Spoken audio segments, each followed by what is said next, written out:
ओम आत्मा त्वं गिरिजामती सहचरा प्राणा शरीरं ग्रहं पूजा ते विषयोग भोग रचना निद्रा समाधि स्थिति संचारा पदयो प्रदक्षिण विधि स्तोत्राणि सर्वा गिरौ यत् यत् कर्म करोमि तत्तत् अखिलं शंभो तवाराधनम। नमस्कार, स्वागत है आपका आचार्य वाणी में। मैं आचार्य डॉक्टर विक्रमादित्य आपके साथ हूँ। आज का विषय हमारा है ग्रह नक्षत्रों के अनुसार से सिंह राशि वालों के लिए ये मई के आरंभ काल में ग्रहों का योग किस प्रकार का रहेगा। देखिए, वैशाख का महीना चल रहा है और ग्रहों का परिवर्तन का अद्भुत योग इस मई के महीने में बनने वाले हैं। और इस मई के मास में कई ग्रहों की युतियां परिवर्तन की तरफ जा रही हैं। कई ग्रह परिवर्तन की राह पकड़ने वाले हैं। क्या बृहस्पति, क्या राहु, क्या बुध, ये सब के सब ग्रहों का योग महत्वपूर्ण परिवर्तन की तरफ जा रहा है। इसके साथ साथ एक महत्वपूर्ण ग्रह जिसको कहा जाता है यम, प्लूटो। यम भी मृत्यु के देवता हैं, प्लूटो भी मृत्यु के देवता हैं। उनका ग्रह जो परिवर्तन की तरफ जा रहा है ये होने जा रहा है वक्री। और ऐसे में ये विश्व के लिए थोड़ा सा कहीं ना कहीं अशांति का दौर बनता दिखाई दे रहा है। ये मई के अंदर जो परिवर्तन का योग बनेगा ये थोड़ा सा कहीं ना कहीं रक्त रंजित राजनीति की तरफ बढ़ा सकता है। दुस्साहस करने का लोग प्रयोग कर सकते हैं और अशांति का वातावरण बनता दिखाई दे रहा है। ऐसे में आपकी राशि के दृष्टिकोण से बाकी सब ग्रहों का जो परिवर्तन बनेगा, चाहे वो बृहस्पति महाराज आपकी राशि में परिवर्तन की तरफ जाएं, वो आपके लिए कई प्रकार से शुभ योग बनाएंगे।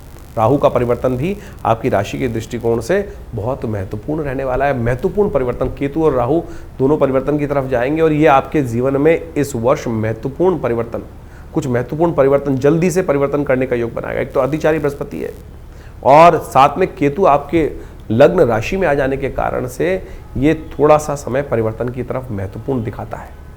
तो ऐसे में आपको बहुत सावधानी के साथ अपने ग्रह नक्षत्रों को समझते हुए, जन्मपत्री को देखते हुए कार्य करने की जरूरत रहेगी। इस मई के आरंभ काल में और भी बहुत सारे ग्रह, बुध भी परिवर्तन की तरफ जा रहे हैं और ये बुध का परिवर्तन आपकी राशि के दृष्टिकोण से बहुत महत्वपूर्ण रहेगा। उच्च के सूर्य के साथ बुध का पदार्पण करना, बुध आदित्य योग भाग्य में जाके बनाना, ये आपके कई तरह से भाग्य से बूस्टर प्रदान करने की योग बना सकता है। बुध बहुत दिन से कमजोर स्थिति में चल रहे थे और आपकी राशि के स्वामी बुध के साथ जाकर बहुत शुद्ध हो जाते हैं। बुध आदित्य योग बन जाता है। ज्योतिष के दृष्टिकोण से बहुत सारे शुभ ग्रहों के अंतर्गत बुध आदित्य योग आता है और ये उच्च के सूर्य के साथ बैठकर ये आपके लिए महत्वपूर्ण योग बन रहा है। तो आप समझ लीजिए सिलसिलेवार तरीके से आपके ग्रह नक्षत्र किस प्रकार के योग बनाएंगे इस समय में। 1 तारीख की बात करें तो 1 मई की बृहस्पतिवार का अवसर है, चतुर्थी तिथि विद्यमान है और ग्रह नक्षत्रों के दृष्टिकोण से ये योग आपकी राशि के दृष्टिकोण से ओवरऑल अच्छा दिखाई देता है। लाभ के योग खुलता दिखाई दे रहा है। बस ध्यान ये रखना है कि महत्वपूर्ण कार्य, नए कार्यों में जो चलते हुए काम है उसमें तो चीज़ें आपकी पॉजिटिव रहेंगी, लेकिन नए कार्यों में हाथ डालना हो, नए प्रोजेक्ट पकड़ने हो तो 11-11:15 के बाद ही उसमें कार्य करने का प्रयास करें, तब तक भद्रा रहेगी। और ऐसे इस दिन पीली चीज़ों का दान करना, गौ सेवा करना, गुरुजन का आशीर्वाद देना, विप्रगणों को जो पूजा पाठ करने वाले लोग हैं या पढ़ाई करने वाले लोग हैं उनको बृहस्पति संबंधी चीज़ों का दान करना, पेन, पेंसिल, धार्मिक पुस्तक, माला इत्यादि, आसन इत्यादि, पीले वस्त्र इत्यादि दान करना अच्छा रहेगा। 2 तारीख शुक्रवार का अवसर, पंचमी तिथि है। इस दिन आदि शंकराचार्य जी की जयंती है। ग्रह नक्षत्रों के दृष्टिकोण से योग आपकी राशि के दृष्टिकोण से लाभ का बना हुआ है। ग्रह दिखाता है कि आपके लिए ये स्थिति ऐसी है कि बहुत सारे कार्यों में आपके लिए थोड़ी मेहनत ज़्यादा जरूर चाहिए, क्योंकि इन दिनों ग्रह नक्षत्रों के दृष्टिकोण से जो शनि परिवर्तन की तरफ गया है वो थोड़ा सा आपको कह रहा है कि जितने भी आप कदम चलोगे उसमें फिसलन ज़्यादा है, लेकिन फिर भी मनोमस्तिष्क में अच्छा उत्साह दिखाई देता है। यदि आपने मंगल को थोड़ी ताकत दे दी तो बहुत सुंदर रहेगा। तो ऐसे में हनुमान जी का स्तवन करें, बड़ा अच्छा रहेगा। आदि शंकराचार्य जी की जयंती है और आदि शंकराचार्य जी के लिए स्तवन करें। देखिए, सुंदर केदारनाथ में उनका जो स्थान है, जो समाधि स्थल है, वो विशेष तौर पर बहुत जल्दी खुलने वाला है। जब जाएं तो वहाँ अवश्य उनका दर्शन कर उस स्थान का जो प्रभाव है, जहाँ उन्होंने स्वयं साधना करी, बैठकर भगवान का सुंदर स्तवन किया, उस स्थान के प्रभाव को समझने का हम प्रयास करें। आदि शंकराचार्य जी इस संसार में शंकरो शंकराचार्य शास्त्र कहा गया है कि शंकर के अवतार के रूप में स्थित थे और उन्होंने इस संस्कृति को रक्षा करने के लिए जो कार्य किए हैं वो बड़े अद्भुत हैं। इस संसार के विभिन्न मतों में शंकराचार्य मत सबसे श्रेष्ठ माना जाता है और वो ऐसा मत है कि जिन्होंने एक महत्वपूर्ण परिवर्तन इस भारतीय संस्कृति में लाने का प्रयास किया। इस भारतीय संस्कृति को पुनः उस गर्त से निकालकर पुनः प्रकाशित करने का इस कलयुग में जो कार्य किया है वो उनको लिए विशेष तौर पर स्तवन मिलता है। तो हमको उनके निमित्त अवश्य इस दिन पूजन करना चाहिए, इनके निमित्त उनका ध्यान करना चाहिए और उनके आशीर्वाद से विभिन्न लोगों के जीवन में परिवर्तन आया। विभिन्न शिष्यों ने उनके बड़ी गाथा लिखी है तो उनको पढ़ना चाहिए, उससे कल्याणकारी लाभ मिलने के योग बनते हैं। 3 तारीख शनिवार का अवसर, षष्ठी तिथि विद्यमान है और इस दिन ग्रह नक्षत्रों का महत्वपूर्ण परिवर्तन का योग आपके लिए बन रहा है। ये योग थोड़ा सा आपके लिए अननेसेसरी के लिए विशेष तौर पर कुछ वरीज उत्पन्न करने के योग बनाएगा। ये थोड़ा ध्यान रखिएगा, मन का खेल बड़ा विचित्र होता है। यदि मन के हारे हार है, मन के जीते जीत। देखिए ध्यान रखिएगा, आपके मन का जो चंद्रमा स्वामी जो है, मन का स्वामी है, वो आपकी राशि में 12वें भाव में मंगल के साथ विद्यमान हो गया है। यदि मन थोड़ा सा हीन भावना से ग्रसित हो गया तो फंस जाओगे। इसलिए मन को मोटिवेट करने का हम प्रयास करें, जो हमारा वातावरण है उसके आसपास को हम ध्यान रखने का प्रयास करें। नेगेटिव लोगों से बचें। नेगेटिव लोगों की संगत में जाओगे तो नेगेटिविटी दिखाई देगी, अच्छे लोगों के साथ में जाओगे तो जैसा सोचोगे वैसा बन सकते हो। ये समय ऐसा बन रहा है तो नेगेटिव लोगों से बचने का हमको प्रयास करना चाहिए, इस बात का ध्यान रखें। और नेगेटिव संगत में फंस गए तो बस गलत चीज़ों से बचते हुए कार्य करें। शनिवार का दिन है, खास तौर पर हो सके तो शाम के समय भगवान शिव का गंगा जल से अभिषेक करें। सुबह सुबह अपने सिर पे थोड़ा गंगा जल डाल लीजिए, क्योंकि मन थोड़ा सा कहीं ना कहीं विचलित होता दिखाई दे रहा है। सुबह सुबह 6 बजे के आसपास चंद्रमा परिवर्तन करना, थोड़ा ध्यान रखते हुए कार्य करें। इस दिन मृत्यु के देवता जिसको ग्रह कहा जाता है, प्लूटो, यम जिसका नाम है, वो भी मृत्यु के देवता हैं, वो वक्री होने जा रहे हैं और ये विश्व के लिए थोड़ा सा स्थिति नेगेटिव है। आने वाले कुछ दिनों में कई सारे क्लैश उत्पन्न होने के योग बन सकते हैं। तो ऐसे में शिव का ध्यान, हमने कहा ना, गंगा जल से थोड़ा शिव का अभिषेक कर लीजिए। गंगा जल थोड़ा अपने पर छिड़कने का प्रयास करें। गंगा से समस्त कष्ट, जल से स्नान करने से समस्त कष्ट दूर होते हैं। समस्त पाप, जीवन में कष्ट पाप की वजह से ही आते हैं। पाप जो अनजाने में हो जाते हैं बहुत सारे, उनको ठीक करने के लिए, दुर्भाव को ठीक करने के लिए सुरभाव को प्राप्त करें, अच्छा रहेगा आपके लिए। 4 तारीख रविवार का अवसर, सप्तमी तिथि विद्यमान है और इस दिन ग्रह नक्षत्रों के दृष्टिकोण से जो योग बन रहा है वो आपके लिए थोड़ा सा परिवर्तन करने का योग बनाना पड़ेगा, जितना पुण्य कार्य करोगे। ऐसे में योग है कि रास्ते में यदि कोई कहीं किसी को आपकी सहायता पड़ जाए, किसी को आपके सहयोग की आवश्यकता पड़ जाए तो पीछे हाथ मत खींचिएगा। जितना गरीब जनता की सेवा करोगे, लोगों की सेवा करोगे, उतना मेवा प्राप्त हो सकता है। तो एक काम करें, किसी गरीब व्यक्ति को ज़रूरत है मेडिसिन इत्यादि का, तो वो दान करने का प्रयास कर लीजिए। थोड़ी सी मेडिसिन खरीद के कोई जरूर मिल जाए तो कुछ ना कुछ औषध का दान करना, गरीब स्त्रियों का सेवा करना आपके लिए बहुत अच्छा रहेगा। इस दिन अवश्य ग्रह नक्षत्रों के दृष्टिकोण से ये कार्य करने का प्रयास करना चाहिए। भद्रा है जो दिन में करीब करीब सुबह 7:18 से आरंभ हो जाएगी, तो नए कार्यों में थोड़ा हाथ डालने से बचेंगे तो अच्छा रहेगा। 5 तारीख सोमवार का अवसर, अष्टमी तिथि विद्यमान है इस दिन और इस दिन ग्रह नक्षत्रों का परिवर्तन का योग आपके लिए बनता दिखाई दे रहा है। सुबह थोड़ी हल्की दिखाई देती है, लेकिन जैसे जैसे सूर्य ऊपर आएंगे, मध्य में आएंगे, दोपहर का मध्यकाल होगा, उसके बाद से आपके लिए एक नई एनर्जी प्राप्त करने का योग बनता दिखाई देगा। इस दिन विशेष तौर पर भगवती बगलामुखी का स्तवन करना चाहिए। कई बार शत्रु जो होता है बहुत परेशान करने का योग बनाता है, हमारी चलती कुछ नहीं है, लेकिन ऐसे में यदि भगवती बगलामुखी का सुंदर स्तवन कर लिया जाए, तो उनका सुंदर शांतिक पौष्टिक कर्म अनुष्ठान कर लिया जाए, तो शास्त्र में बड़ा चमत्कारिक स्वरूप भगवती का ये बताया गया है। इस दिन उनका स्तवन करने का दिन है, उनकी जयंती है। भगवती बगलामुखी का स्वरूप बड़ा दिव्य शास्त्र में बताया गया है। वैशाख मास की अष्टमी के दिन बगलामुखी जी की जयंती होती है और बगलामुखी जी का जो नाम है ना, वो वैसे ही भगवती का दिव्य स्वरूप है जो 10 महाविद्या के अंतर्गत आता है और बड़ा चमत्कारिक स्वरूप माना जाता है। आज की तारीख में बहुत सारे लोग विभिन्न शांतिक पौष्टिक कर्मों में भी भगवती बगलामुखी के विभिन्न मंत्रों का प्रयोग कर लेते हैं और कुछ लोग बता देते हैं कि भगवती बगलामुखी की आराधना करो, जीवन के कष्ट दूर हो जाएंगे। देखिए, ऐसे में ध्यान रखना चाहिए, भगवती के विभिन्न बीज हैं, विभिन्न मंत्र हैं, पूरी विधि है। माँ भगवती समस्त मनोरथों को सिद्ध करने वाली हैं, लेकिन जहाँ सुई का प्रयोग है वहाँ तलवार का प्रयोग नहीं करना चाहिए। तो ऐसे में बड़ी शांति के साथ ध्यान करते हुए भगवती के मंत्रों का उपयोग करना चाहिए। कहीं हल्का सा गलत प्रयोग जो है वो बड़ा कठिन कारक बन जाता है।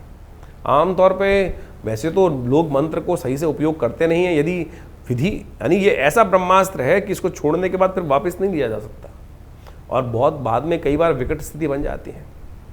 हम छोटी सी ईर्ष्या के कारण से भगवती का विभिन्न प्रयोग करने की तरफ उद्धृत हो जाते हैं और वो अनिष्ट कर देते हैं सामने वाले का। और एक बात समझें, ये वो मंत्रों का प्रयोग है कि गोली नहीं है कि जो आप किसी भी मूर्ख व्यक्ति भी चला देगा तो सामने वाले का अहित हो जाएगा। ये वो प्रयोग है कि इसके अंदर पूर्ण भगवती का कृपा मंत्र है। आप ये समझ लीजिए, अगर सामने वाले का कोई दोष नहीं है तो आपके ऊपर वापस आकर जिस प्रकार के इस मंत्र प्रयोगों का आघात होता है वो बड़ा भयावह होता है।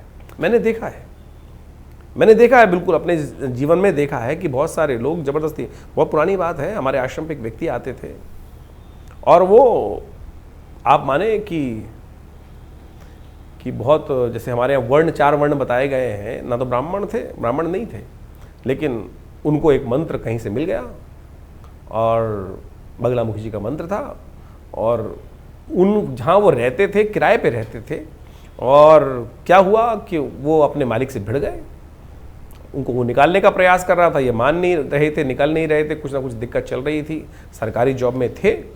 उन्होंने उस मंत्र का प्रयोग शुरू कर दिया, जिस प्रकार का वो मंत्र वर्णित है शास्त्र के अंदर, जिस प्रकार से कहा गया, मैं पूरा मंत्र तो नहीं बोलूँगा यहाँ पर, वाचम मुखम पदम स्तंभे जिह्वाम कीले बुद्धिम विनाशे, इस प्रकार से मंत्र है, वो पूरी तरह से उसका पीली सरसों से प्रयोग, तो जिस प्रकार से शास्त्र में वर्णित है उसकी पूर्ण विधि पुस्तकों में लिखी है और उस व्यक्ति ने वो विधि को आरंभ कर दिया।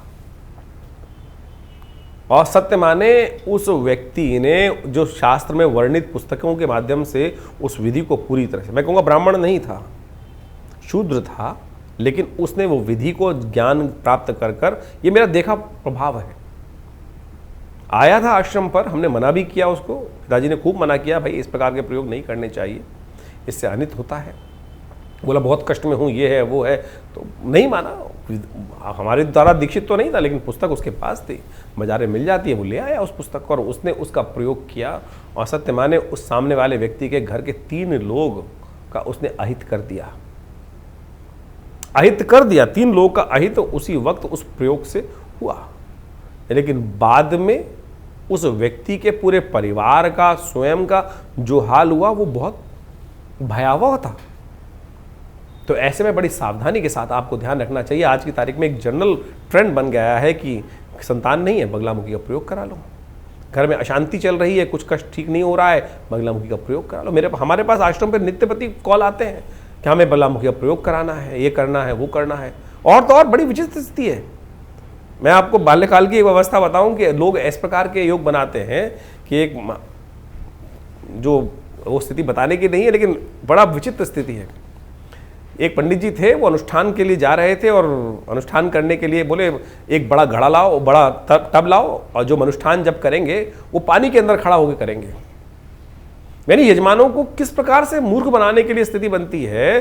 बहुत, मैं कहूँगा पंडित नहीं है ऐसे लोग कलाकार हैं। और उन्होंने जितने पंडित इकट्ठे किए, 5 पंडित 6 पंडित, उन सबको खड़ा किया उन पतीलों के अंदर पानी भरकर, जैसे बगला। अरे क्या स्थिति, बगलामुखी बगला जो होता है पानी में खड़ा होता है और ऐसी स्थिति में हम जब करके दिखाएंगे। यजमान भी बड़े आज की तारीख में धुरंधर होते हैं, उन्होंने भी पंडित जी से कहा, पंडित जी बड़े स्थिति में, ऐसी स्थिति बची हुई है। तो क्या क्या स्थिति आज लोक में है, ये व्यंग का शब्द नहीं है, ये बहुत ही ब्रह्मास्त्र है। बगलामुखी का जो प्रयोग, अभी छिन्नमस्तिका देवी का इसी के पास जयंती आएगी, तो उन सब के प्रयोग शास्त्र में जो वर्णित है वो अद्भुत कार्य करते हैं। जहाँ आपके केस चल रहे हैं, कष्ट चल रहे हैं, जीवन में बहुत ही भयावह स्थिति हो चुकी, सामने वाले ने बहुत, तब तो कोई रेयरेस्ट ऑफ रेयरेस्ट कार्यों में करने का शास्त्र में वर्णित है, लेकिन बहुत कंट्रोल लेवल में करने का प्रयास करना चाहिए। और उसको यदि बहुत सावधानी के साथ किया जाए तब वो चीज़ें आपके लिए, अपनी सुरक्षा पहले, हर मंत्र का प्रयोग स्वयं कवच के साथ, कवच विभिन्न प्रकार के उनके प्रयोग, शापोद्धार इत्यादि हर चीज़ में वर्णित है, पूरी विधि शास्त्र में वर्णित है। यदि आपने उनमें से एक विधि भी छोड़ दी तो वो आपके ऊपर वापस जब प्रयोग आएगा आप उसकी रक्षा नहीं कर पाओगे। तो ऐसे में मेरा आप सबसे अनुरोध है कि बहुत शांति के साथ गुरु के सानिध्य में रहते हुए इन समस्त प्रयोगों को करने का प्रयास करें। बहुत सारे लोग तथाकथित तौर पर बरगलाने का प्रयास करते हैं, तो उन सबसे बचते हुए कार्य करने की ज़रूरत है। तो ऐसे विधान शास्त्र में जो वर्णित चमत्कार के रूप में है, और आप समझें कि हमारे स्वयं भी बहुत बड़ा आश्रम चलाते हैं हम, बहुत सारे जीवन में कष्ट भी आए और कभी ऐसी आवश्यकता पड़ी तो जहाँ बहुत क्लिष्टता समय था, बगलामुखी के प्रयोगों को उपयोग करके देखा गया, महाकाली के प्रयोग को उपयोग करके देखा गया, स्वयं के लिए उपयोग करके देखा गया, चमत्कार उपस्थित कर देता है। ऐसे समस्याओं को दूर कर देता है जैसे गधे के सिर पे से सींग। पता नहीं कब वो समस्याएं चली जाएं, कैसे ठीक हो जाएं, और हमने वो बिल्कुल स्थिति को समझ के देखा है।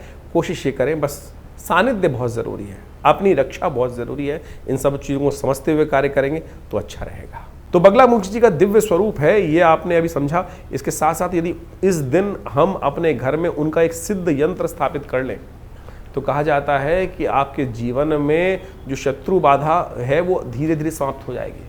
सबसे सात्विक प्रयोग भगवती बगलामुखी जी के सिद्ध यंत्र को उनके मंत्र से अभिमंत्रित करके पूरे वर्ष के लिए स्थापित करना है। छोटा सा प्रयोग है, और इसको यदि स्थापित करेंगे तो अननेसेसरी की वरीज, अननेसेसरी की टेंशन्स, अननेसेसरी की शत्रु बाधा, कंपटीशन, उन सब पर विजय प्राप्त करने का योग बन जाएगा।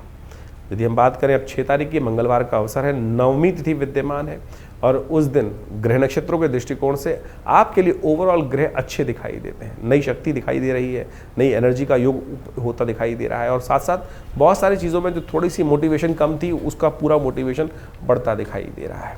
ऐसे में देखिए, जानकी नवमी का योग है, भगवती सीता जी का प्रादुर्भाव का अवसर है। तो ऐसे में सुंदर रूप से भगवती का स्तवन करें। भगवती का इसी दिन, जब कहा जाता है कि जनकपुर में जब अकाल पड़ रहा था तो ज्योतिषीगणों ने कहा कि आप स्वयं राजा उस पृथ्वी को हल से जोते। जब जनक जी स्वयं जाते हैं तो वहाँ पर भगवती सीता का प्रादुर्भाव का शास्त्र में कथा आती है। तो इस दिन अवश्य भगवती का सुंदर स्तवन करना चाहिए, और भगवती का दिव्य स्वरूप समझें कि सुंदरकांड में आता है ना वर्णन कि कैसे भगवती ने भगवान हनुमान जी को प्रसन्न कर कर अजर अमर का आशीर्वाद दिया था। तो इसी सुंदर योग पर हमने विवेकानंद योगाश्रम में सुंदरकांड का पाठ रखा है, जो शाम को 5 बजे से आरंभ होगा। उस दिन हनुमान जी का यज्ञ होगा, भगवती सीता जी का यज्ञ किया जाएगा, भगवान का स्तवन किया जाएगा, हनुमान जी को चोला चढ़ेगा। आप भी स्वयं भाग ले सकते हैं और अपने घर में भी करने का प्रयास कीजिए। सुंदरकांड का पाठ तो आप अपने नाम से कराइए, सुंदर सवामणि का भोग लगाइए, और हनुमान जी कृपा प्राप्त। देखिए, हनुमान जी की कृपा प्राप्त करने के लिए क्या है, वो भगवान राम की कृपा से ही समझ, जहाँ पर कृपा राम की हुई ता पर कृपा करें सब कोई। लेकिन एक बात समझें, हनुमान जी कौन है? भगवती के सुत हैं। भगवती ने उनको अपना पुत्र माना, और जब उन्होंने माना तो राम जी ने मान लिया। तो जब उनका वर्णन करते हो ना, माँ बाप प्रसन्न कब होते हैं? कि जब उनके बच्चे का यशगान होता है। तो ये सुंदरकांड का पाठ भगवान की कृपा प्राप्त करने के लिए इसलिए सुंदर माना जाता है। ग्रह योग एक तरफ और भगवान का जो अनुग्रह है वो एक तरफ। तो ये 10वां ग्रह जो भगवान का अनुग्रह प्राप्त करने के लिए सुंदरकांड का पाठ इस दिन करना समस्त रूप से कल्याण करने वाला योग बनाने वाला है। एक बात और ध्यान रखिएगा, 8 और 9 तारीख को अश्लेषा और मघा नक्षत्र का योग है। इन नक्षत्रों में जो जातक जन्म लेते हैं उनके लिए मूल शांति अवश्य करानी चाहिए। यदि आपने बाल्यकाल में नहीं कराई है आपके माता पिता ने तो बाद में करा लीजिए, नहीं तो ये बहुत क्लिष्टकारी होता है, अननेसेसरी के कष्ट देता रहता है। तो इस दिन जब भी 27 दिन बाद ये नक्षत्र घूम के आते हैं तो अवश्य आप करा लीजिए 27 दिन तक। बहुत सारे लोग इसमें क्या कर देते हैं, बाह्य रूप में केवल 27 जगह मिट्टी, 27 जगह पानी, यही सब करते रहते हैं। लेकिन जो मूल मंत्र का जप है, 1,000 रोज मंत्र जप करके 27वें दिन तक, 27 दिन तक जब वो नक्षत्र घूम कर आएगा तब तक उसका दशांश यज्ञ करते हुए वो नहीं करेंगे तो फिर कोई मूल शांति नहीं होती। और फिर लोग कहते हैं हमने मूल शांति करा ली और फिर वो कष्ट दूर हो ही नहीं रहा है। तो इसको ध्यान रखते हुए कार्य करना चाहिए आपको। 7 तारीख बुधवार का अवसर है, 10वीं तिथि विद्यमान है। इस दिन एक महत्वपूर्ण ग्रह परिवर्तन, बुधवार के दिन बुध परिवर्तन की तरफ जा रहे हैं और भाग्य में बैठे हुए उच्च के सूर्य के साथ जाकर स्थित हो जाएंगे, बुध आदित्य योग बनाएंगे। ये आपके लिए बहुत अच्छा रहेगा। एक बिल्कुल परिवर्तन का योग आपके लिए बहुत महत्वपूर्ण परिवर्तन का योग बनता दिखाई दे रहा है। एकदम आप स्वयं उसका प्रभाव दे सकते हैं। एक बूस्टर की तरह आपके ग्रह नक्षत्रों में योग बनता दिखाई देगा। इसका लाभ आपको बहुत जल्दी मिलता भी दिखाई देगा ग्रह नक्षत्रों के दृष्टिकोण से। हो सके तो गणेश जी का सुंदर पूजन करें, पीले पुष्प उन्हें अर्पित करें, कल्याण होगा। 8 तारीख का दिन गुरुवार का योग है और उस दिन एकादशी के साथ गुरु बृहस्पतिवार का योग बन रहा है, यानी गुरुवार के दिन एकादशी का सुंदर योग बन रहा है। ग्रह सुबह सुबह परिवर्तन की तरफ गए हैं। एक बहुत बढ़िया प्रकार का राजयोग आपकी राशि में बनकर तैयार हो गया है, यानी चंद्रमा केतु के साथ विराजमान होकर बृहस्पति से दृष्ट होकर आपकी राशि में बड़ा सुंदर गजकेसरी योग बना के बैठ गए हैं। अब राशि के दृष्टिकोण से तो ग्रह नक्षत्र बहुत अनुकूल है। आशीर्वाद से मेवा प्राप्त करने का योग बनता दिखाई दे रहा है। ऐसे में बड़े बुजुर्गों का आशीर्वाद लेकर जो काम करोगे उसमें विजय के योग बनते दिखाई दे रहे हैं। भगवान का सुंदर पूजन करें। इस दिन मोहिनी एकादशी है, तो ऐसे में कोशिश ये करें भगवान विष्णु का सुबह सुबह पालक कहे जाते हैं भगवान विष्णु, और जिस पर मोहित हो जाते हैं ना उनके समस्त कष्ट निवारण करने के योग बन जाते हैं। इसलिए जब जिन पर भगवान की कृपा, क्या नियम क्या कुछ, भगवान तो प्रेम से ही जीते जा सकते हैं और प्रेम के पाले पड़कर हरि अपने नियम भी बदल देते हैं। तो इसलिए भगवान को प्रसन्न करने का मोहिनी अवतार है, जो भगवान भक्तों के लिए इंद्र पर कृपा प्राप्त करने के लिए मोहिनी अवतार इन्होंने धारण किया था। तो कहा जाता है कि शंभु की कृपा, शंभु पर, भगवान शिव पर कृपा करने के लिए, भगवान शिव पर जब भस्मासुर पीछे भागा था ना, तब ये मोहिनी अवतार भगवान ने धारण किया था। तो कहा जाता है कि इस मोहिनी अवतार के द्वारा भगवान ने उस भस्मासुर को भी भस्म कर दिया था, स्वयं भस्म कर दिया था। तो भगवान जो है ना, प्रेम के पाले पड़कर बड़े बड़े अद्भुत कार्य कर देते हैं। तो उनका ध्यान करने का हमको अवश्य प्रयास करना चाहिए। बड़ी सुंदर कथा शास्त्र में वर्णित है, वो हमें याद आ गई अब, तो उसको सुन लेंगे तो बहुत अच्छा रहेगा, कल्याणकारी योग बनता दिखाई दे रहा है। मोहिनी अवतार भगवान का है, जो मोहिनी अवतार भगवान का, तो ये मोहिनी एकादशी है। इस दिन अवश्य भगवान को पंचामृत से स्नान कराएं, तुलसी, चंदन, कपूर, गंगा जल, इन सब को लेकर भगवान पे अर्पित करें और फिर उसको प्रसाद रूप में ग्रहण करें। भगवान तो इतने से प्रसन्न हो जाते हैं। पत्रम पुष्पम फलम तोयम यो में भक्त प्रच्छति, आपके मनोकामना सिद्धि के योग बनेंगे। गजकेसरी योग है, आशीर्वाद ले लो, कल्याण के योग बनेंगे। 9 तारीख शुक्रवार का अवसर, द्वादशी तिथि है, शुक्र प्रदोष का योग, गजकेसरी योग विद्यमान। देखिए कितना सुंदर योग आपकी राशि में बना हुआ है। बहुत सारे कार्यों में कहीं ना कहीं कोई विघ्न चल रहा हो, कहीं रुकावट हो, शनि महाराज जैसे नेगेटिव चल रहे हैं, आपकी राशि में ढैया अशुभ चल रही है, तो उनको भी ठीक करने के लिए कोशिश ये करें, इस दिन उपाय करने का प्रयास करें। इस वक्त ग्रह नक्षत्र बहुत अच्छे हैं और जब आशीर्वाद मिल जाए तो सब ठीक, गुरुजन का आशीर्वाद लेकर, माता पिता का आशीर्वाद लेकर कार्य करो। बिल्कुल, यदि लग रहा हो कोई दिक्कत है तो इसमें जाओ, विशेष तौर पर कृपा प्राप्ति के योग बन सकते हैं। शुक्र प्रदोष है, शाम के समय विशेष तौर पर भगवान का इच्छू रस से अभिषेक करें तो आपके लिए बहुत, भगवान शंकर का अभिषेक इच्छू रस से गंगा जल के साथ मिलाकर करने का प्रयास कीजिए, देखिए कृपा होगी बहुत सुंदर। 10 तारीख का दिन शनिवार का अवसर है, त्रयोदशी तिथि है इस दिन और ग्रह नक्षत्रों के दृष्टिकोण से योग गजकेसरी आपके लिए कल्याणकारी योग बना रहा है। दिन बहुत अच्छा दिखाई देता है, आगे आने वाले समय में परिवर्तन का योग बहुत महत्वपूर्ण बनता दिखाई दे रहा है। इस दिन भगवती छिन्नमस्तिका देवी की भी जयंती होती है। जैसे भगवती बगलामुखी के संबंध में आपको अभी हमने बताया कुछ देर पहले, तो उसके के समक्ष बिल्कुल तरीके से ही 10 महाविद्या के अंतर्गत छिन्नमस्तिका भगवती का वर्णन मिलता है। और ये ऐसा दिव्यास्त्र है कि जब कोई और शक्ति काम ना कर रही हो, तब इन भगवती का सानिध्य लेकर अपने बहुत सारे जो रुके हुए कार्य हैं उनको गति देने के लिए रास्ता बनता है। तो ये मई के आरंभ काल के ग्रहों की गणना आपने समझी, तो ये समझ लीजिए मई का जो समय बहुत विशेष योग लेकर आ रहा है। मई का ये योग विशेष तौर पर देखिए, कई ग्रहों का परिवर्तन की स्थिति, जैसे हमने आपको कहा, ये परिवर्तन की स्थिति बहुत विशेष है।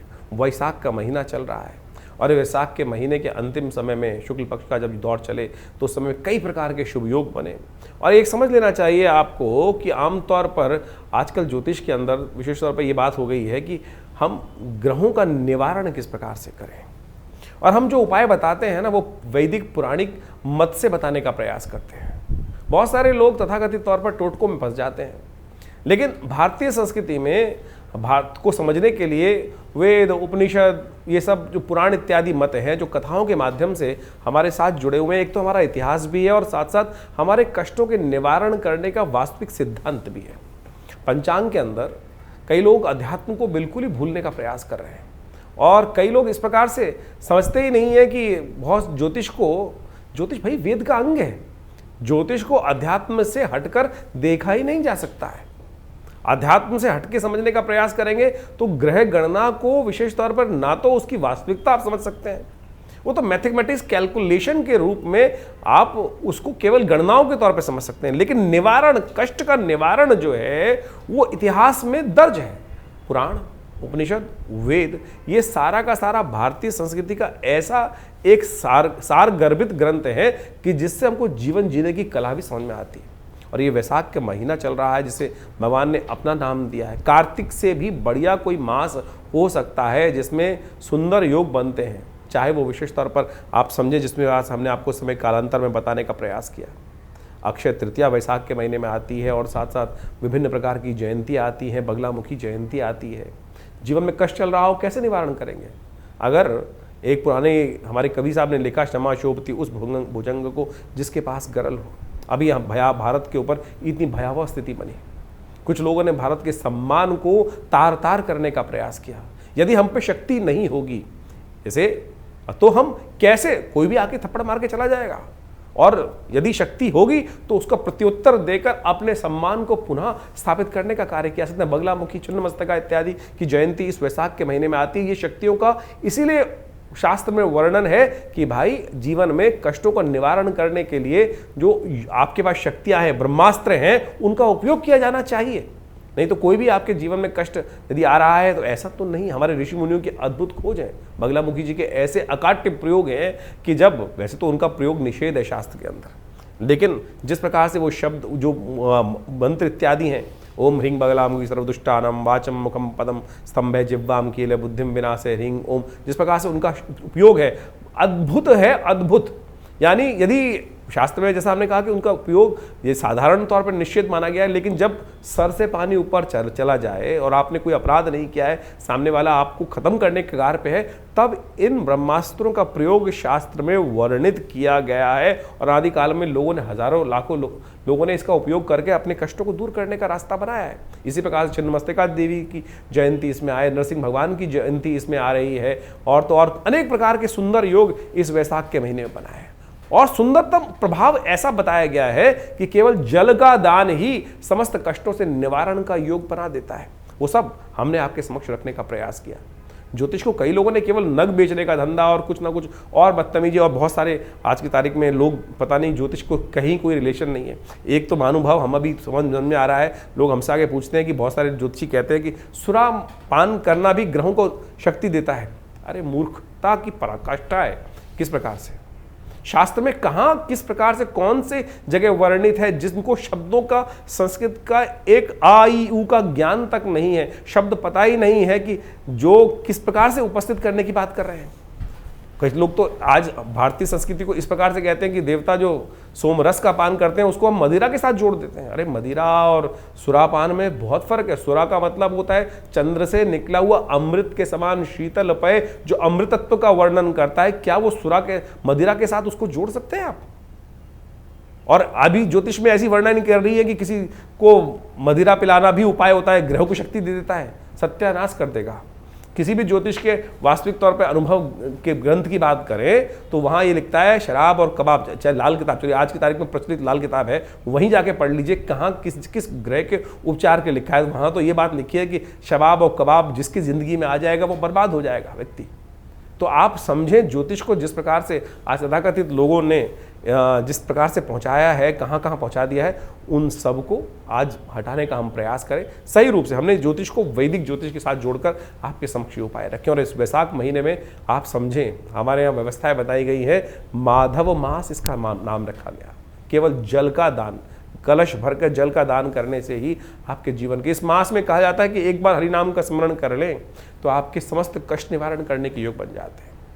तो आप इन सब सिद्धांतों को सही रूप से समझने का प्रयास करें। और जैसा ज्योतिष की गणनाओं पे इस महीने में, मई के महीने में बहुत ग्रहों का परिवर्तन है, जीवन परिवर्तन की तरफ जा रहा है। गुरु अतिचारी स्थिति में आ चुके हैं और वो ग्रह परिवर्तन, राशि परिवर्तन का एक महत्वपूर्ण योग बना रहे हैं इस मई के मध्यकाल में। इसके साथ साथ राहु का परिवर्तन का योग बन रहा है। ये सारे परिवर्तन आपके लिए बहुत महत्वपूर्ण रहने वाले हैं, एकदम स्थिति परिवर्तन की तरफ जाने वाली है। ऐसे में थोड़ा सावधान रहकर देखिए, ग्रह गणना के अनुसार से ये भी समझ लें, क्योंकि इस समय में जो ग्रहों का योग बन रहा है, आप समझें कि जो ग्रहों का योग बना कि जो रविवार के 5 योग बन गए, और कई बार यदि दृष्टि देखें जिन जिन क्षेत्रों में 5 मंगलवार का योग, कि एक तिथि बढ़ रही है, कहीं ना कहीं तिथि बढ़कर जो है वैशाख पूर्णिमा से आगे निकल जाएगी तो मंगलवार का योग भी आ जाएगा, तो 5 मंगल का योग बन जाएगा। उन क्षेत्रों में भयावह स्थिति, युद्ध की स्थिति भी बन सकती है, और ये कहीं ना कहीं रक्त रंजित स्थिति को ग्रहों का योग बनाती दिखाई देगी। ग्रह परिवर्तन की तरफ जा रहे हैं। बुध स्वयं बहुत सुंदर परिवर्तन की तरफ जा रहे हैं। बुध का ये परिवर्तन बहुत विशेष होने वाला है। बुध जिस प्रकार से काफी लंबे समय तक क्षीणस्थ अवस्था में थे, नीच की राशि में चल रहे थे, और वो परिवर्तन कर कर सूर्य के साथ बुध आदित्य योग बना के चले गए हैं। ये सब का सब आपकी राशि में बहुत महत्वपूर्ण योग परिवर्तन की तरफ ले जाता दिखाई दे रहा है। लेकिन यहाँ एक बात और समझने की आवश्यकता है, हम ज्योतिष के यहाँ विषय जो उपस्थित रखते हैं वो गोचर के साथ रखते हैं। गोचर का मतलब समझ लें कि present situation of the planets. गोचर में जो आज आकाशीय मंडल में ग्रहों की स्थिति है वो क्या, कौन सी राशि पे किस प्रकार का परिवर्तन बना रही है। लेकिन आपका जन्म एक विशेष समय पर हुआ है, उससे आपकी जन्मपत्री बनी, उससे आपके नक्षत्र की कैलकुलेशन से दशाएं निकाली गई, दशाएं, अंतर दशाएं, ग्रहों की इंटरनल स्थिति, उन सबको कोरिलेट करने की आवश्यकता है। अगर विंशोत्तरी दशा, अंतर दशा, प्रत्यंतर दशा के अनुसार से आपका समय अच्छा चल रहा है और गोचर में भी वही ग्रहों का योगायोग बन जाए तो वारे न्यारे हैं। और बाई चांस यदि विंशोत्तरी में अच्छा नहीं चल रहा है, गोचर में अच्छा चल रहा है, या गोचर में अच्छा नहीं चल रहा है, विंशोत्तरी में अच्छा चल रहा है, तो उसका इंप्रेशन अलग हो जाएगा। तो इसलिए जन्मपत्री इत्यादि को बहुत अच्छे से गोचर के दृष्टिकोण से तो समझ में आती है चीज़ें। कई बार बहुत सारे लोगों के प्रश्न आते हैं, बोलते हैं कि आपकी राशि के दृष्टिकोण से हमने जो योग बन रहा है वो बहुत बहुत बहुत अच्छा बता रहे हैं, लेकिन हमारे जीवन में घटित नहीं हो रहा है। कारण क्या है? कारण होगा आप हमारे अपने इंडिविजुअल चार्ट के अंदर कोई ना कोई ऐसी ग्रह स्थिति बैठी हुई है कि जिसका हमको ज्ञान नहीं हो पा रहा है। और जो वहाँ अगर किसी व्यक्ति की कुंडली में दरिद्र योग बना हुआ है, केमुद्रम योग बना हुआ है, आपकी कुंडली में 100 राजयोग है और एक के मुद्रम योग, चंद्रमा बिल्कुल अकेला है, कोई शुभ ग्रह से दृष्ट नहीं है और आसपास उसके 2-2 भाव तक कोई ग्रह नहीं बैठा है, तो फिर दरिद्र योग हो गया है और 100 राजयोगों को अकेला वो केमुद्रम योग खत्म कर सकता है। अगर किसी कुंडली में है तो गोचर में लाख दर्जे अच्छे ग्रह हो जाए, कुछ होगा ही नहीं, तो उसका निवारण करना पड़ेगा। ग्रहों का स्थिति को समझते हुए कैसे उस ग्रहों को, अशुभ ग्रहों के योगा योग को जो आपकी जन्मपत्री में चल रहे हैं परिवर्तन के योग बनाने हैं। अब आपकी गोचर में जो अच्छे ग्रह हैं, लेकिन आपकी विंशोत्तरी अंतरदशाओं में जो ग्रह की स्थिति बनी हुई है वो कहीं ना कहीं मारने के योग बना रही है, कहीं ना नुकसान करने के योग बना रही है, तो कैसे परिवर्तन का योग बनेगा? तो गोचर के दृष्टिकोण से और इन सब चीज़ों को समझने की आवश्यकता है। ज्योतिष बिल्कुल सत्य है, प्रमाणित है, इसमें एक भी बात कपोल कल्पित नहीं हो सकती। यहां तक कि आपके जीवन में जो स्वप्न भी आ रहा है ना, वो भी ग्रहों के अनुसार से जाना जा सकता है, उसका भी प्रभाव है और ये बहुत विवेचना के द्वारा उपस्थित किया जाता है। बहुत सारे जीवन में आपकी कुंडली में सपोज एक व्यक्ति आए हमारे पास और उनकी कुंडली में बहुत वर्ष पूर्ण के आते, पिताजी के साथ जन्मपत्री देखने का अवसर मिला उनका, और वो बड़े परेशान थे और हिंदुस्तान के एक बहुत बड़े ब्यूरोक्रेट थे, एक उपराष्ट्रपति थे, उनके बहुत अच्छे निजी सचिव थे शायद, बहुत पुरानी बात है। और वो जन्मपत्री दिखाने आए हमारे पास पिताजी के समय पर, और आप समझे उनकी जन्मपत्री के अंदर वो बात देखने आए थे, महाराज जरा देखें जन्मपत्री हमारी क्या है। हम लोगों ने जब जन्मपत्री देखी तो बड़ा अच्छा ग्रह दिखाई दिया, महाराज पुनः देखें। तो उन्होंने कहा जी मेरे को किसी ज्योतिषी जी ने बता दिया है कि मेरा मृत्यु योग आ रहा है, मेरी मृत्यु होने वाली, ऐसा योग उन्होंने बताया कि होने वाली है। जब उन्होंने बहुत जन्मपत्री को देखा तो हमने कहा जी आपकी कुंडली में तो पूर्ण आयु है, हाँ, लेकिन जिन ज्योतिषी ने बताया है वो भी चमत्कार किया है, बिल्कुल मृत्यु होने के योग है आपकी कुंडली में, लेकिन उस मृत्यु के बाद भी आप जीवित रहेंगे। वो बड़ा सकपकाया व्यक्ति, मुझे अभी भी याद है। तो जब ये स्थिति बनी तो कारण क्या था, उसका जो ग्रह था वो स्वप्नादि अवस्था में था, जो मृत्यु कारक योग बना रहा था वो स्वप्न आदि अवस्था में थी, यानी उसकी मृत्यु होने का योग था लेकिन स्वप्न में मृत्यु होने का योग था। ये वो ज्योतिषी देखना भूल गए और व्यक्ति परेशान हो गया। तो आप समझे आपकी जन्मपत्री में कौन सी अवस्था, ग्रहों की अवस्था देखी जाती है। बालादि अवस्था में ग्रह है, वृद्धादि अवस्था में ग्रह है, जागृत अवस्था में है, स्वप्नादि अवस्था में है, या मृत अवस्था में ग्रह है। अब समझें कि आपकी कुंडली के अंदर बहुत सारे, जो आप संपूर्ण कुंडली कैलकुलेट करते हैं तो बालादि अवस्था भी ग्रह मानी जाती है, जिसका ग्रह भी जन्म हुआ हो, बालादि अवस्था में हो, युवा में है या प्रौढ़ में है या बहुत बुढ़े में अवस्था में है या मृतावस्था में है। ग्रह भी मृतावस्था में होता है। तो यानी वो कब कौन से अंशों में कहां किस प्रकार से बैठा है, इन सब चीजों की इतना वृहद वर्णन ज्योतिष शास्त्र के अनुसार से किया जाता है और उसके बाद विवेचनाएं की जाती है। ग्रह आप समझे ऐसी अवस्थाएं बनती हैं कि प्रत्यक्ष अवस्था में या हास्यादि अवस्था में, ग्रह की अवस्था हास्यादि अवस्था, यानी मजाक वाली स्थिति में भी ग्रह है कि आपका ग्रह बहुत बढ़िया उच्च का होकर बना हुआ है, लेकिन उसकी अवस्था हास्यादि अवस्था में, तो मजाक उड़वाएगा आपका। बहुत बार जीवन में होता है कि सब कुछ होते हुए भी कहीं मजाक उड़ रहा है व्यक्ति का, सब कुछ हास्य परिहास हो गया। तो वानी वो ग्रहों की अवस्था भी इतनी ज्यादा ज्योतिष के अंदर बहुत गणनाएं बहुत सुंदर रूप से उपस्थित की गई हैं। इसके लिए अध्ययन की आवश्यकता है। आज की तारीख में तो बहुत सारे लोग सोशल मीडिया पर लोगों को ज्योतिषी बना रहे हैं। 4 दिन के अंदर ग्रहण ज्योतिष पढ़कर आप किसी भी प्रकार से आप बहुत सारे ग्रहों के मूल को समझकर प्रेडिक्शन करना जान जाएंगे। नीम हकीम खतराए जान। एक पुरानी कहावत है, नीम हकीम खतराए जान। आप किसी कुंडली में, जैसे मैंने ये आपको ये कहानी उपस्थित करी, कहानी नहीं है, सत्य कथा है, वो व्यक्ति सोचिए क्या स्थिति रही होगी, कि उसके मनोमस्तिष्क पे क्या स्थिति होगी कि वो व्यक्ति सोच रहा है कि मेरी मृत्यु होने वाली है। मेरा एक मित्र था, दिल्ली में बहुत बड़ी दुकान चलाते हैं, बहुत बड़ी एक लॉ की दुकान चलाते हैं। मुझे आज भी याद है कि अब इससे कुछ 10-15 वर्ष पूर्व उसके दिमाग में कोई ऑपरेशन की बात आई, दिमाग में कुछ समस्याएं थी, डायग्नोज हो गया था। और उन दिनों पिताजी हमारे थे, हमारे पास आया जन्मपत्री दिखाने के लिए। तो जन्मपत्री के अनुसार से हमको दिखाई दे रहा था, यार इतनी भयावह स्थिति नहीं है जितनी तेरी स्थिति है। उसकी ऐसी स्थिति हो गई थी, घड़ी तू ले जा, ये स्थिति तू ले जा, अब जीना तो है नहीं, ऐसी स्थिति आ गई थी। लेकिन हमने उसको कहा कि भाई जिएगा, चिंता मत कर, तेरा ऐसा कोई भयावह स्थिति नहीं है।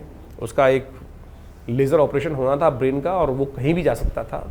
लेकिन प्रार्थना कराई भगवान की, और साथ साथ उसकी ज्योतिष के दृष्टिकोण से उसको विश्वास दिलाया।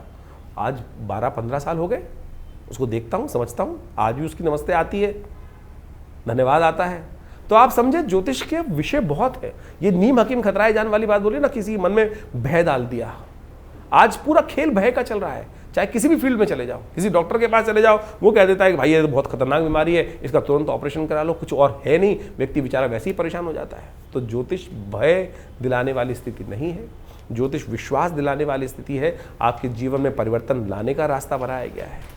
आपके जीवन में सिखाया जाता है कि कोई भी कष्ट है उसका सकल पदार्थ है जगमाही, कर्महीन पुरुष पावत नहीं। कर्म सही दिशा में कर्म किया जाए, जो उपाय निवारण, कारण जानने के बाद निवारण जो है वो ज्योतिष के उपनिषद इत्यादि यानी पुराण इत्यादि में ही तो वर्णित किया गया है कि किन किन के जीवन में कहाँ कहाँ घटना बनी, उन्होंने सत्यनारायण कथा करी और उससे उनके जीवन के कष्ट दूर हो गए।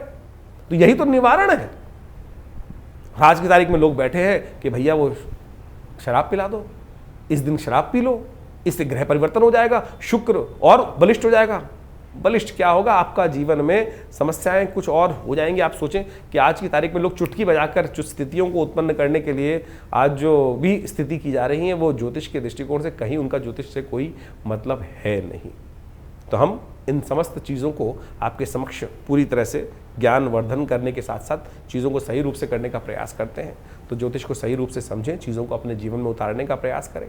जन्मपत्री आप दिखाना चाहते हैं तो उसके लिए अपॉइंटमेंट भी ले सकते हैं, और हमारे यहाँ से आपकी अपनी जन्मपत्री प्राप्त करने के लिए, अपने ग्रहों को समझने के लिए, कौन से आपके योग बने हुए हैं, किस प्रकार के योग बने हुए हैं, कौन से ग्रह कब फलीभूत होंगे, आपके लिए कौन सा उपाय श्रेष्ठ रहेगा, जनरल प्रेडिक्शन के तौर पर बहुत सारे लोग हमारे पास आते हैं। हम नग का विरोध नहीं करते भाई, हम कहते हैं सत्य पहने, असली पहने, रुद्राक्ष इत्यादि जो भी चीज़ें शास्त्र में वर्णित है कहीं गलत नहीं है, कहीं कोई गलत नहीं है, लेकिन शुद्ध तो हो, सही तो हो। यदि आप हमारे यहाँ कौन से नग आपके लिए है वो भी बता दी जाते हैं, हम बताएंगे बिल्कुल, लेकिन हम बेचते नहीं, हम तो कोई बेचते नहीं है, बता जरूर देंगे। आप जानना चाहें तो आपको बता दिया जाएगा। तो वो जन्मपत्री के बहुत सारे मॉडल्स हैं हमारे यहाँ, वो भी आप निकलवा सकते हैं, अपनी जन्मपत्री की विवेचना करा सकते हैं। संबंध किस प्रकार से रहेंगे, कौन सा समय आपके लिए अच्छा है, दशाओं में कौन सा समय आपके लिए उपयुक्त आ रहा है, कब आपको अपने जीवन में आगे बढ़ने के लिए कार्य करना चाहिए, कब आपके जीवन में कार्य करने से आपको बचना चाहिए। तो आप उन सब संबंधों में जानने के लिए आश्रम के साथ संबंध साध सकते हैं। बहुत सारे विभिन्न प्रकार के उत्सव समय समय पर हमारे आश्रम पे होते रहते हैं, उनके बारे में भी आपको हम समय समय पर अवगत करा सकते हैं। आप अपने नाम से अपने उन यज्ञों में भाग लें, स्वयं आएँ, यज्ञ में बैठें, भगवान की प्रार्थना करें, देखिए चमत्कार होगा, कष्ट निवारण करने का योग बनेगा।